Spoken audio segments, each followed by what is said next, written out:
We all have problems, but sometimes there's just that one problem. That problem, you might be saying, I don't know how to fix it. I don't have the method. I don't have the system. I don't have the process. I don't have the resources. I don't have the right people. I don't have enough money. I don't have enough. I don't have customers. We've all been there. We've all been frustrated. We've got that problem and we don't know how to solve it. The greatest minds have solved that problem. And I want to bring them to you so you do not have to be faced with that problem anymore. There's always that problem.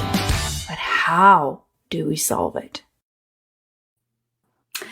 Welcome to the show, Mr. Ori Spado. It is such an honor and a pleasure to have you here today.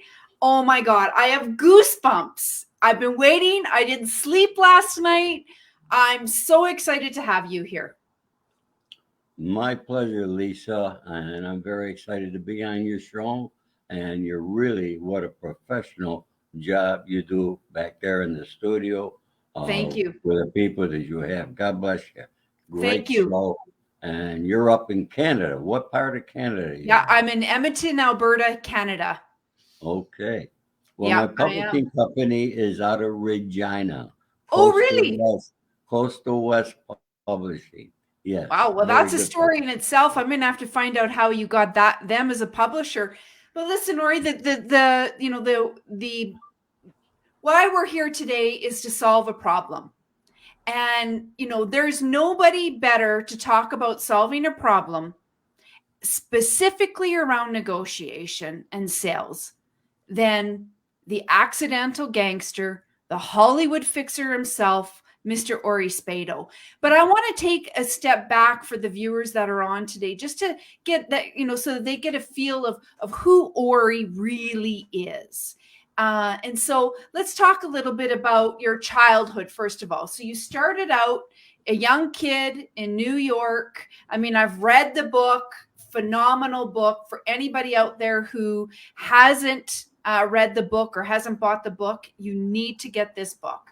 So Ori, you started out in New York, you were in the military, and from there you became this trailblazer in aftermarket automobile products. Then you met somebody, and we're going to talk a little bit about that, and eventually got into this world of crime and the Columbia crime mobs and all these different mobsters in New York and LA, ended up in Hollywood, got known as a Hollywood fixer, got targeted by the FBI, you end up in jail, and now today you are on a mission to help people, especially the young, not get involved in the business.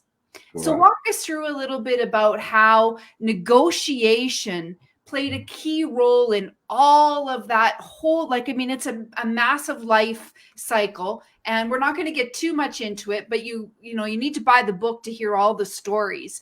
But tell us, how does negotiation play a role in all of your life experiences?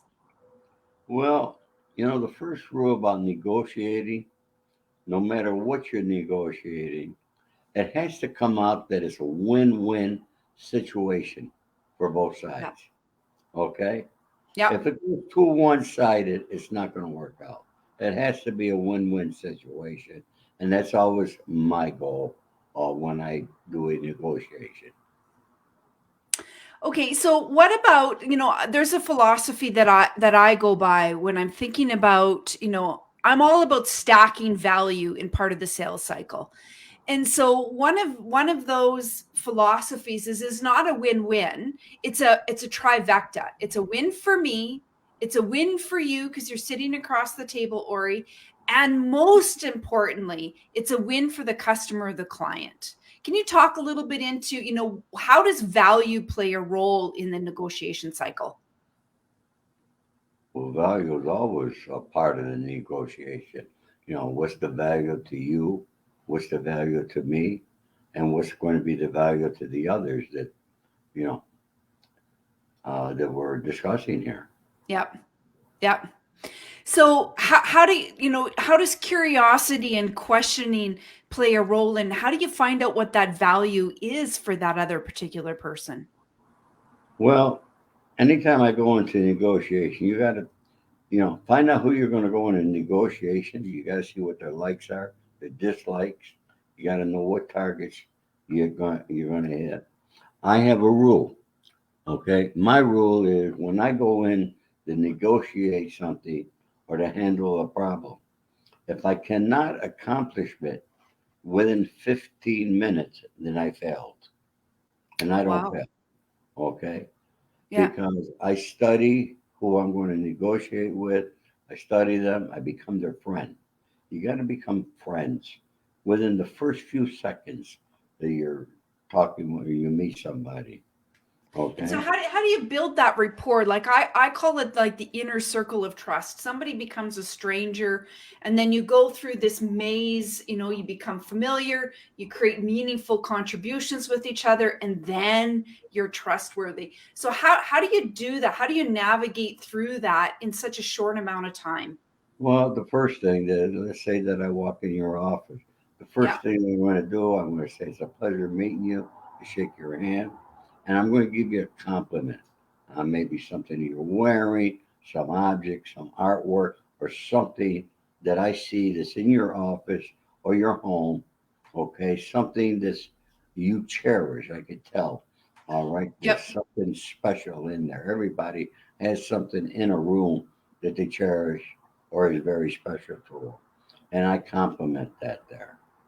And then you begin. People like to be complimented. Yeah. You always have to think of what people, I begin my day by trying to make somebody else's day a happy, positive day. It could, and you hear me say it often, all right, it could be the cashier in the grocery store. Yep. Yep. Okay, these people, I mean, they cash out. They got thousands of people in the course of a day. But I walk in and I go, "Hey, good morning, Lisa. How are you today? How's the family doing? Everything good?" Yep. You know how Creating that much I rapport, right? brighten. You know how much I brighten that young girl's name. How I brighten her day. Yeah. Number one, I used her name. Yeah. People love when somebody remembers their name. Yeah. Okay. And I Yep. asked about the family and how is she doing. Okay. All positive stuff. She doesn't get that. She might get 1,000 people, maybe one person might say something to her. Yeah. And that one person made her day. And if everybody did that there, sort of thing, just imagine how much of a happier world this would be. 100%. Totally agree with you. I think that's, showing that you're invested in somebody, right? And I mean, that's how you started to create rapport with some of the most key players early in your career and in your life. So let's talk a little bit about that. Take us back in time, Ori, to a time where understanding, making person the center of attention was vitally successful, not only for your negotiation but for you to live the life that you lived, the lifestyle that you lived. Well, let me tell you something. First of all, I began at a very young age of hustling. Okay. I had a paper route when I was 10, 11 years old. All right. I won contests of getting more subscribers to the newspaper than other paper boys did. How did I do this? I did this by knocking on doors. Now, a 10 or 11-year-old boy knocking on doors, asking people to subscribe to the newspaper. Okay. A lot of people say no. Okay. But the people who say yes were the ones that counted. And at Yeah. the end of the day, those are the ones who made me win the contest. So I was able to take denial at a very young age. And people have to realize no matter what business you're in, you're going to have your successes, but you're going to have your failures. Yeah. And it's those failures that you have to take and not dwell on them and cry over them, but learn from them. Yep. And you must understand, no matter what you're selling or negotiating, it's 98% understanding human beings, 2% product knowledge. Yeah. Yeah. I would agree with that. I think, rapport and understanding humans, like at the core, not just a, very high level, but really truly understanding how to communicate to them, how to practice what I call the platinum rule, treat others how they'd like to be treated, is so important, because that's, I don't necessarily want to be treated the way that you want to be treated, Ori. I want to be treated the way that I want to be treated. And it's up to us within this communication cycle to do that, right? Absolutely. Yeah, 100%. And so, how does that work with your family?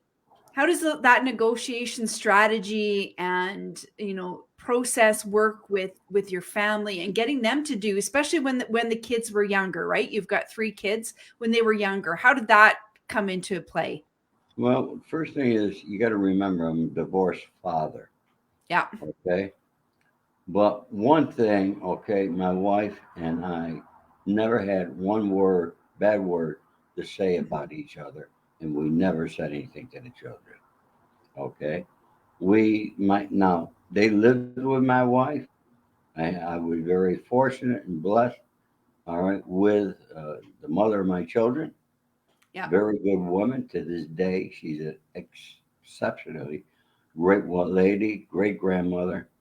So I got nothing bad to say about her. So I was blessed that I had the right lady to bear my children.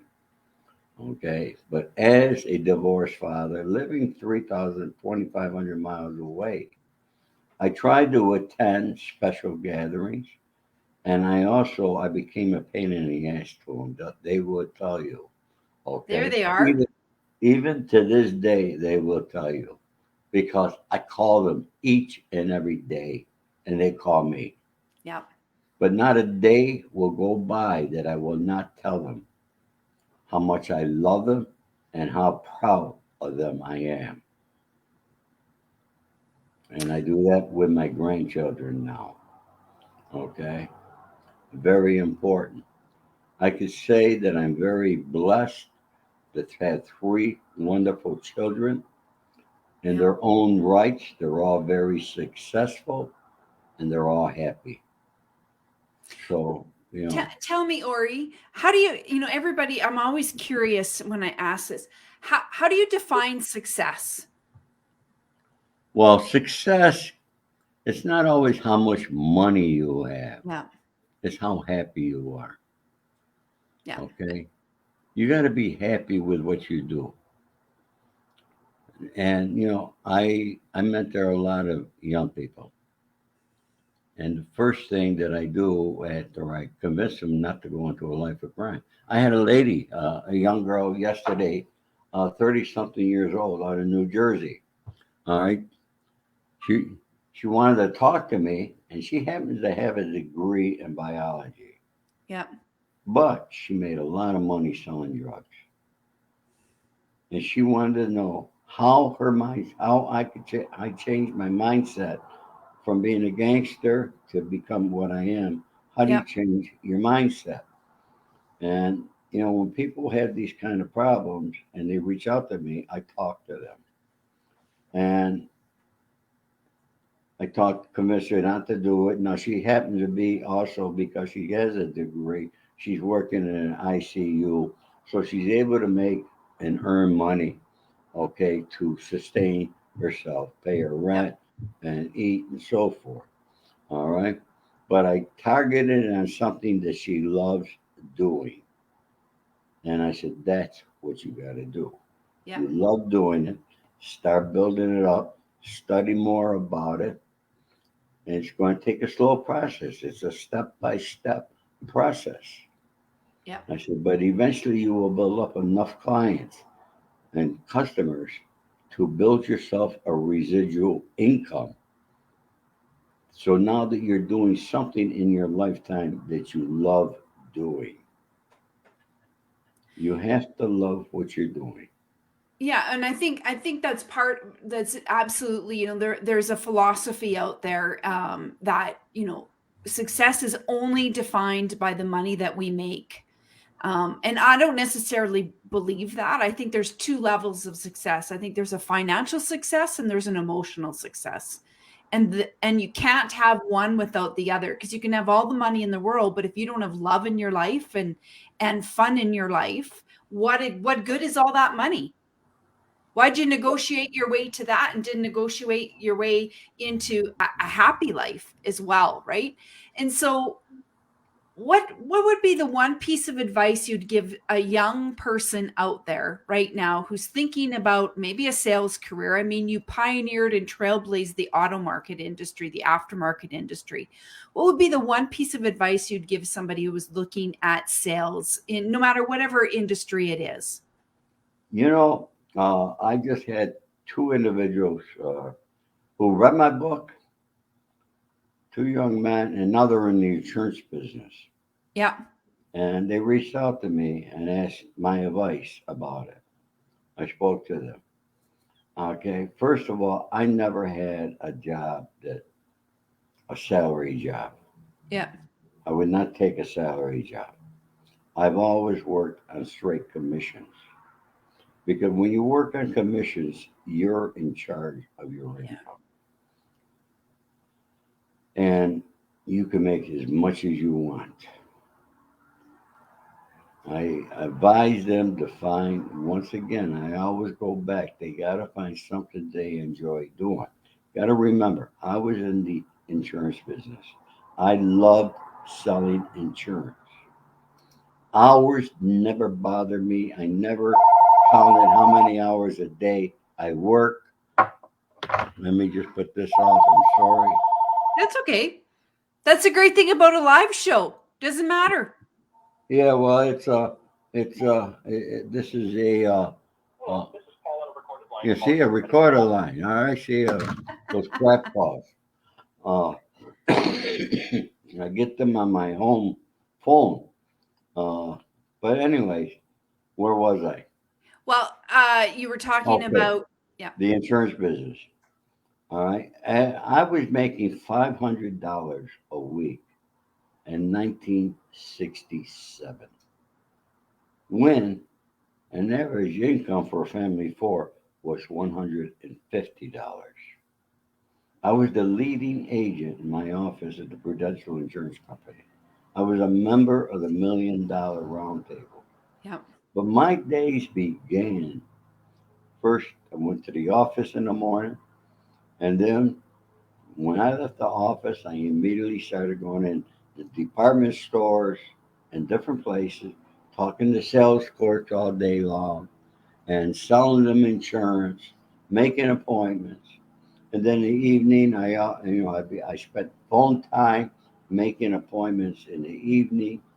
So I'd be working till 10, 11 o'clock at night. Yep. The hours never bothered me. When I built up the Ori agency and I became a pioneer in the automotive after sale business, now I had to travel from town to town. I got in my car on a Monday morning and I didn't come back till Friday. So I wasn't there to have dinner with my family. I wasn't there for a lot of things. Yep. You have to learn, you're going to have to sacrifice things that the average person wants to do continuously. And most people are not willing to make those sacrifices. Yeah. That's true. And that's the difference between success and failure. Well, so tell me now, I 100% agree with you. I think that, a lot of people buy a lot of programs, a lot of, do it yourself help. And most of them, number one, don't finish it. And number two, they don't have it within them. They want it, but they don't want to do the hard work, the really hard work, because nothing is for free in life. And you've got to do the hard work to have it. So tell me, I'm going to ask you something. Desire or hunger? Which one plays a better role, Ori? Oh boy, you got to have both. Okay. Okay, but let me tell you about hunger. I want to tell you about a young man named Jimmy. I had the Asian Yellow Pages of San Francisco the first time it was ever printed. It was my company. I It's in my book how I bought it, how I got a pimp, and the girls that were working, they put up the money. But this young man, Jimmy, came in one day. I always had an ad in the paper for sales help Yeah. because when you're looking for sales help, once you take your ad out of the newspaper, you're out of business. And Yeah. can I shut my patio door? Yep, you betcha. Boy, it must be while he's shutting his patio door. I'm here in Edmonton and it has been cold and snowy. I wish I had a patio door.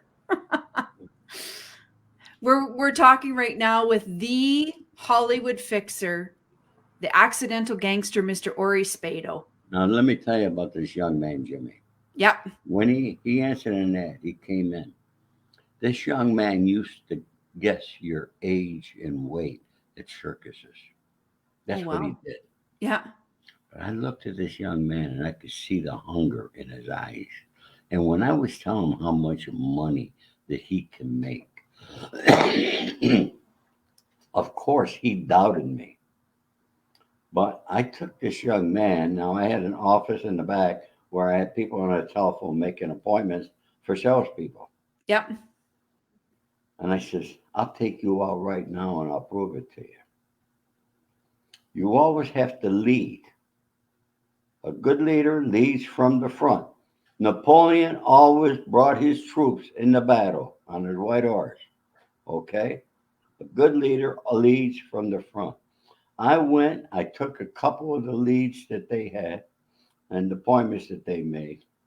I said, let's go out. We got in the car, we drove to different businesses.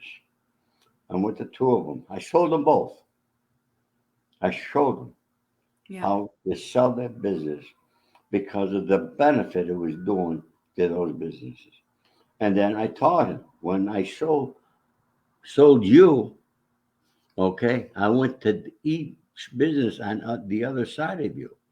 And I walk in, hi, I was just next door with Lisa and give another presentation. Okay. Well, he took the job. And then, he was making his own appointments. He became the top salesman. But not only did he become the top salesman, he had a hunger and a desire that was amazing.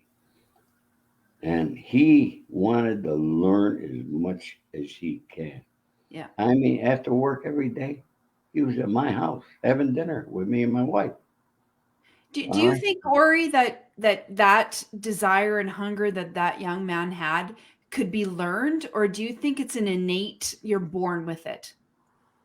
Uh, like myself, I'm going to say it's something that he learned as he was young. You got to understand, guessing your weight and age at a circus is not something that's easy. Yeah, yeah, Okay. yeah, All right. You got to be there.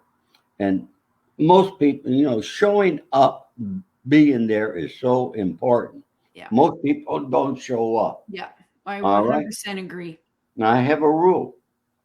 I'm always 15 minutes early for an appointment. Yeah. If I know, and I live in Los Angeles, I got an appointment someplace on the other side of town. I know traffic is going to be bad. I've been to LA, Ori. I can contest that. It's crazy. Like So traffic in LA is nuts. it's nuts. So you got to prepare for it. Yeah. There's no excuse. Now, going back to when I was in the automotive sales after business, the biggest account in the state of New York was Sandell's Dodge out of Syracuse, New York. Sam Dell sold over 4,000 Dodges a year. That's a lot of cars. That's a lot of Okay. cards. Yeah. And he made an appointment. I had one competitor, a guy named Justin Lippa out of Rochester, New York. Finally, I get an appointment with Sam Dell, 8 a.m. in the morning. But he also made an appointment with Justin Lippa at 8 a.m. I had to drive an hour. It was winter time. I had to prepare if it's going to snow or not. I was there at his office at 7:30. Yeah. Now, in his office, when you walk up the stairs of the dealership, on the left was Sandell's office. On the right was his controller's office, Bob Wayne. See, I remember the names. Yep. In the middle is the waiting room. I'm sitting there in the middle in the waiting room, and I can see Mr. Dell in his office.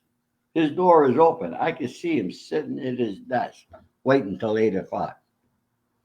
And while I'm sitting there, I hear the phone rings. Bob Wayne tells Mr. Dell, he says, Mr. Lip is on the phone. Mr. Dell picks it up. Justin Lippa wanted to reschedule the appointment because he had to take his children to school that day.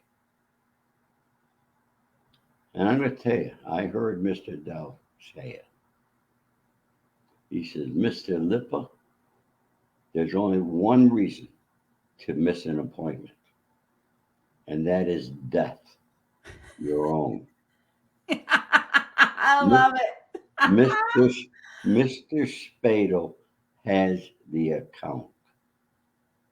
And I'm going to tell you something. I did not have to give a presentation. Walked in his office. He signed the papers. He and I eventually became very close friends. Yep. I mean, this guy was successful. He was a multi millionaire. Okay. But once I could go into any other dealership and say, Sam Dell's with me, Yeah. where do I sign? Because all the other car dealers wanted to do whatever Mr. Dell was doing. Yeah. Yeah. You know, Well, and that was the shoe in, right? Like, that was the shoe in, and in those days, I was doing $4.5 million a year. wow. This is the early Wow. 70s. Like I've got goosebumps because that is in the 70s a lot of money. Yeah, so now you figure in today's world, that's 17, $18 million a year. Yeah.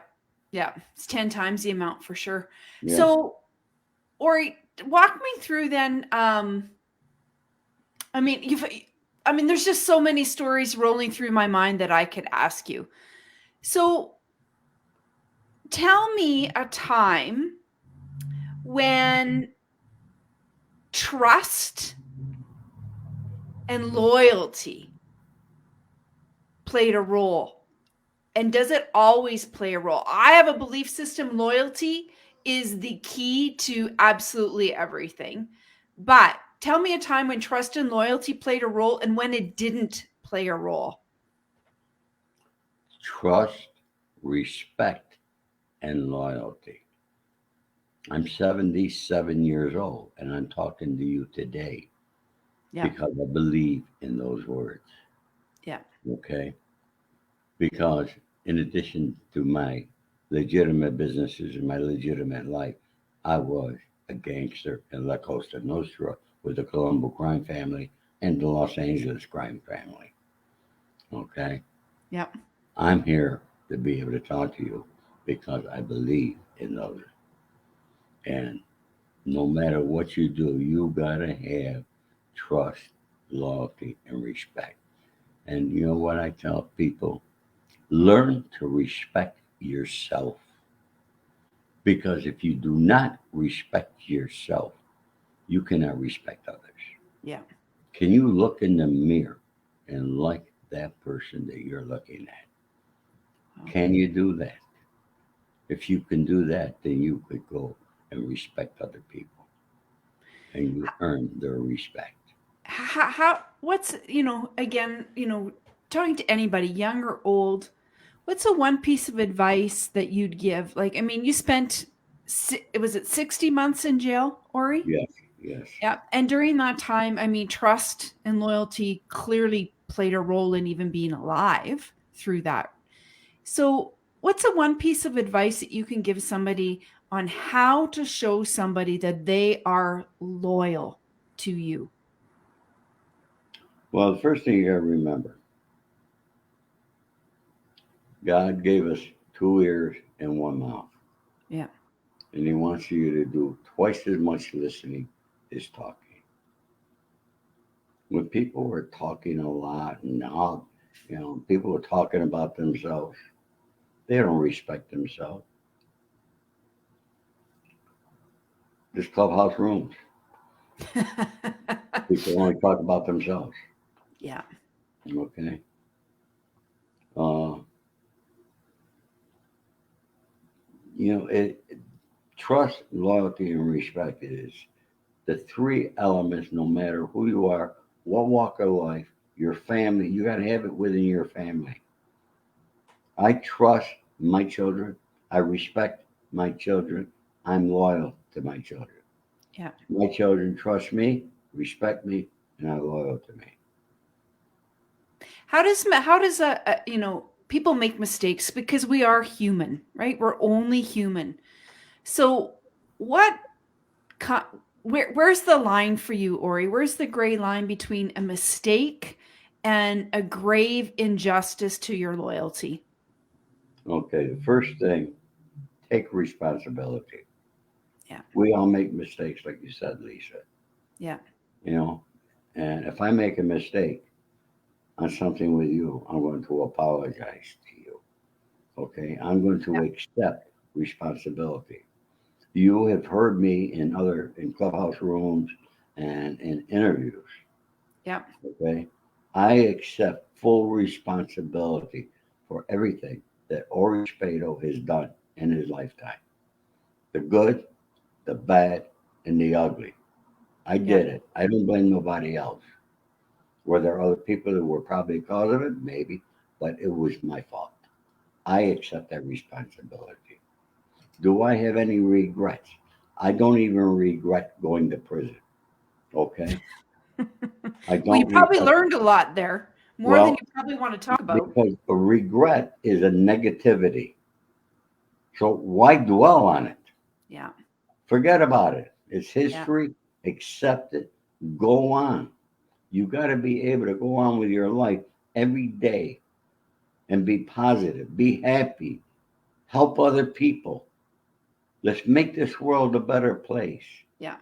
If you read my book, in the epilogue, I ask for everybody to reach out and we all hold hands together.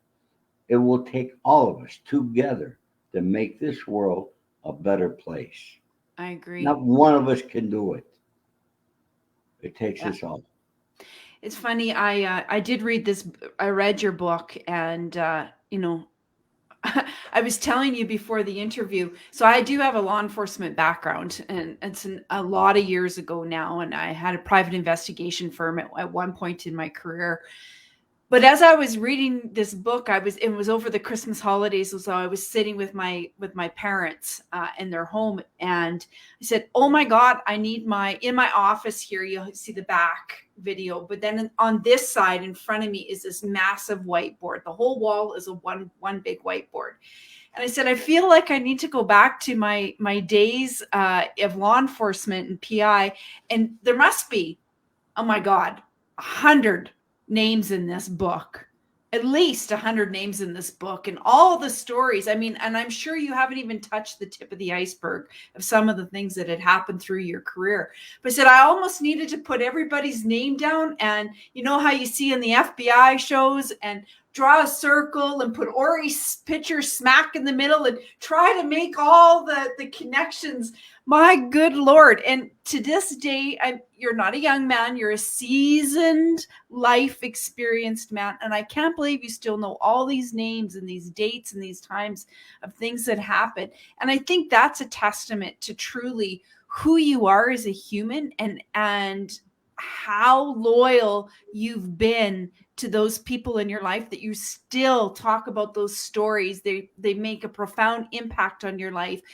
But you moved me to tears in this book, Ori, and I'll tell you why. When I read your letter, and I'm just going to open up the book and I'm just going to tell folks where that is in this book.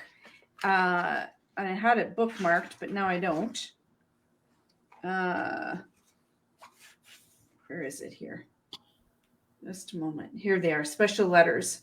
The very first letter was to Rosemary. And we're not going to get into it on the show. You need to read the book to find out who Rosemary is. But what you had, and I'm not going to talk about it here, but it was so profoundly emotionally impactful on your letter to her, and some of the things that had happened and some of the things that you don't describe in this book. But you are an incredible human being, Ori, and I just want to help you in whatever way that I can with your new mission. And let's talk a little bit about what you're doing now today, and what some of the experiences that you've learned about how you're trying to help people stay out of the life. And what does that look like for you? It's very promising. I am helping people. Uh, I met a gentleman in a clubhouse room the other day about prison reform. Happened to be here in Los Angeles. We're meeting Thursday, um, and he wants to take me out to these youth centers, are in the bad areas, and talk to young men in the gangs and so forth. And so I'm going to be doing that there. Uh, I have another young man that's promoting me at colleges, and I'm going to be doing speaking engagements at different colleges here in Southern California very soon. Uh, so it's a daily thing with me. Yeah. I never know when somebody's going to DM me needs help. Okay, and I make myself available for them. Okay, I'm one of those individuals. I heard somebody in a call. Oh, I'm too busy. I don't answer my DMs. I don't do that. Give me a break. Why are you even on here? Okay. Exactly. People God write me bless back. you. I write them. If I could find the time, they certainly can. Yeah. Okay. I do hundreds of emails a day, hundreds of DMs, and I still find time to do what I enjoy doing, and that's helping young people, men and women, become better.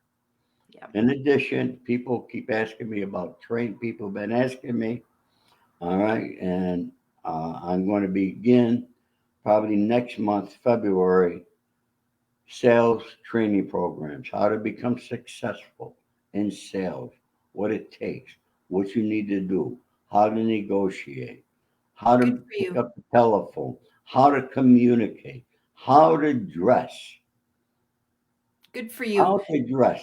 I think there's a lost art in etiquette today, right? My parents taught me. Now I turned 50 this year in December. December So what? pardon me, December what? very close to your birthday, Ori, the 14th. My God, 3 days apart. Yeah. So I Happy turned belated birthday. Thank you, and likewise, my friend. Thank you. One of the things that I've really noticed, and I have twin daughters, and what I try to instill in them is some of the old-fashioned values that I think are getting lost over time. Like, one of the most important etiquette things that I was ever taught as a young girl by my mom and dad was that when you're on a bus or you're in line or you're at somewhere where you have to stand and there's an opportunity to sit and you're sitting and somebody older than you is standing, good Lord, stand up and offer them your seat. It's such a simple gesture, but it is such a profound gesture. And we travel around not so much anymore as we used to. Like here in Canada, we're locked down quite a bit. But, I'm on a bus and I'm sitting on the bus, or like the LRT here in Edmonton, call it, and it's full. It's packed full of people. I'm traveling to downtown Edmonton, and there's an elderly man standing there with a cane, holding on to the middle of the LRT. And there's three young kids sitting there, and I'm calling them kids, 12 to 14 years old, and they're sitting there looking at him, and they don't get up and offer him a seat. Now here's this gentleman trying to hold, the cart is going along, and he's shaking along, and he's trying to hold his balance.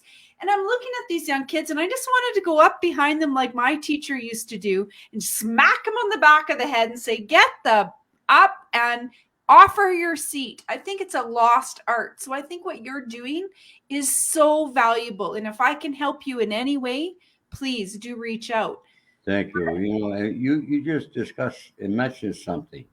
And who do I blame? I don't blame those kids.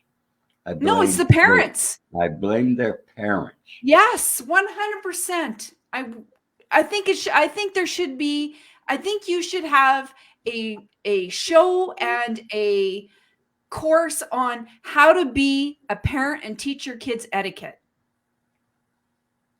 It's like a lost art. It is. It should be a natural instinct. Should not have to think about that there. Yeah. It's like a man dating a woman. You open the car door. You're walking a woman. You're walking down the street. The woman's always on the inside, not on the not on the street side. And why is that, Ori? Huh? Tell our listeners why that is. I know the answer to that, but It was to protect the woman. If men are supposed to protect women. yeah. But it seems like it's reversing nowadays. And there's no communication. I go into a restaurant, I see a guy and a gal out on a date. And what are they doing? They're at their phone. Yeah. They're not looking at each other. They're not see that talking. lots with families They're too. on their phone. These phones have become your enemies. Yeah. That's what they become. They're your enemies. Yeah. Yeah, I agree. So we're getting to our 45 minutes, and I mean, you and I could talk for hours.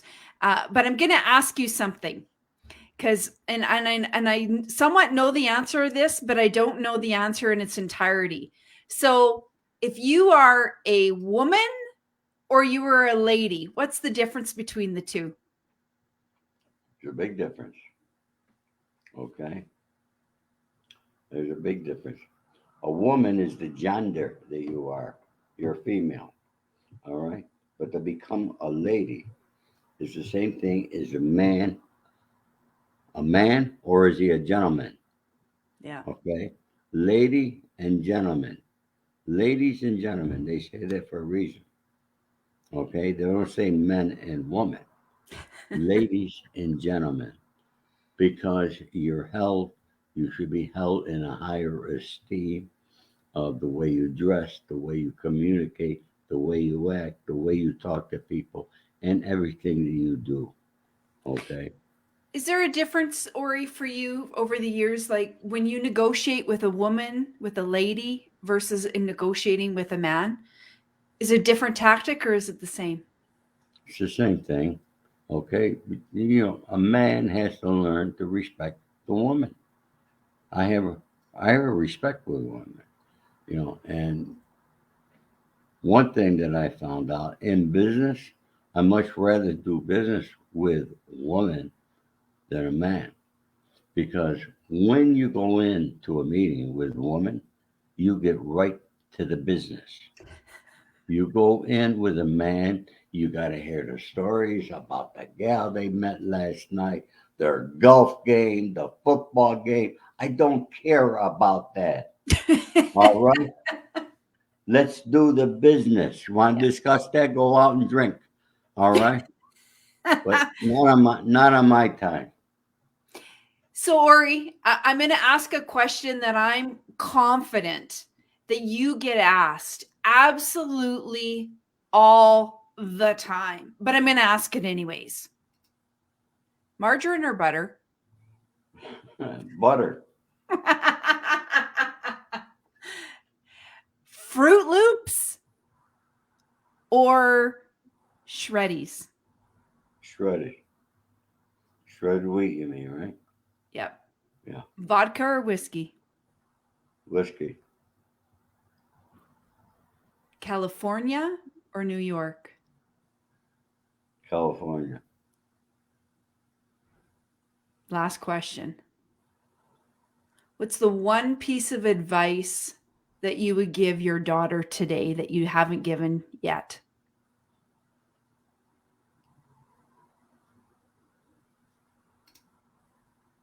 I can't think of anything. And that, my friends, is why you are who you are, Ori, because you share wisdom all the time and you weren't supposed to have a piece of advice. I love it. I love it.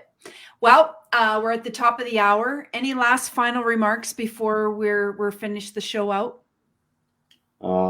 If anybody wants an autographed copy of my book, okay, the only place you could buy that there is at my website, theaccidentalgangster.com. It's on the bottom of the screen. For you folks up there in Canada, you could go to coastalwest.ca. That's my publishing company. You could purchase it directly from them. And of course, it's on Amazon, Barnes and Noble, Chapters Bookstore up there has them in the bookstores in Canada. Fantastic. Are you, Ori, are you allowed to travel out of the U.S.? Yes. You are. Okay. That's good to know. I'm not sure. The publisher's lawyer is going to work on it about me going into Canada. I think they'll give me permission to be able to go into Canada, but other places I have no problem. I do have a passport. So, yeah. Good to know. And that's good to know if anybody's looking to book you for speaking as well. And that's why I asked the question. And one final question. When's your movie coming out? Oh, hopefully by the end of the year it will be out. George Gallo is working on it now as we're talking. For those of you who don't know, George Gallo did Bad Boys. He did the movie with De Niro and Grodin. I don't know what the name keeps splitting. Very funny money. Middleman. He's done several movies with Robert De Niro. It looks like we more than likely will have Robert De Niro and John Travolta and Ray Winston out of London, 3 people. They will be playing the supporting actors, which are prime parts. And we're looking for Sam Rockwell to play me. Oh my God, that will be phenomenal. Oh my God, that's phenomenal. Yeah. And we made the FBI agent a female, which is a big lead role. And so there are several females that we're discussing for that part. And just so people know that the FBI agent was in the real life story of Ori was not a female, but right. Yeah. You got to remember something. Sometimes the books and the movies are a little bit different. Okay. I always love to read a book and then first and then watch the movie. And every single time the book is way better than the movie. Yeah. Always is. But all right, my friend. Well, it was a pleasure and an absolute honor to have you on the show. That problem solved. I think we solved the problem today about sales and how to communicate more effectively and negotiate what you want. Thank you so much for having me, Lisa. Thanks, Ori. I gotta say, an extremely professional interview. I wish everyone was like this. God bless you. Everybody have a great day. Love you. Bye for now. Bye. Thanks for tuning in. If you like what you heard today, please feel free to share and like and comment. Follow me on YouTube, Facebook, LinkedIn, Instagram, or join me in the clubhouse. And we'll see you next time on That Problem Solved.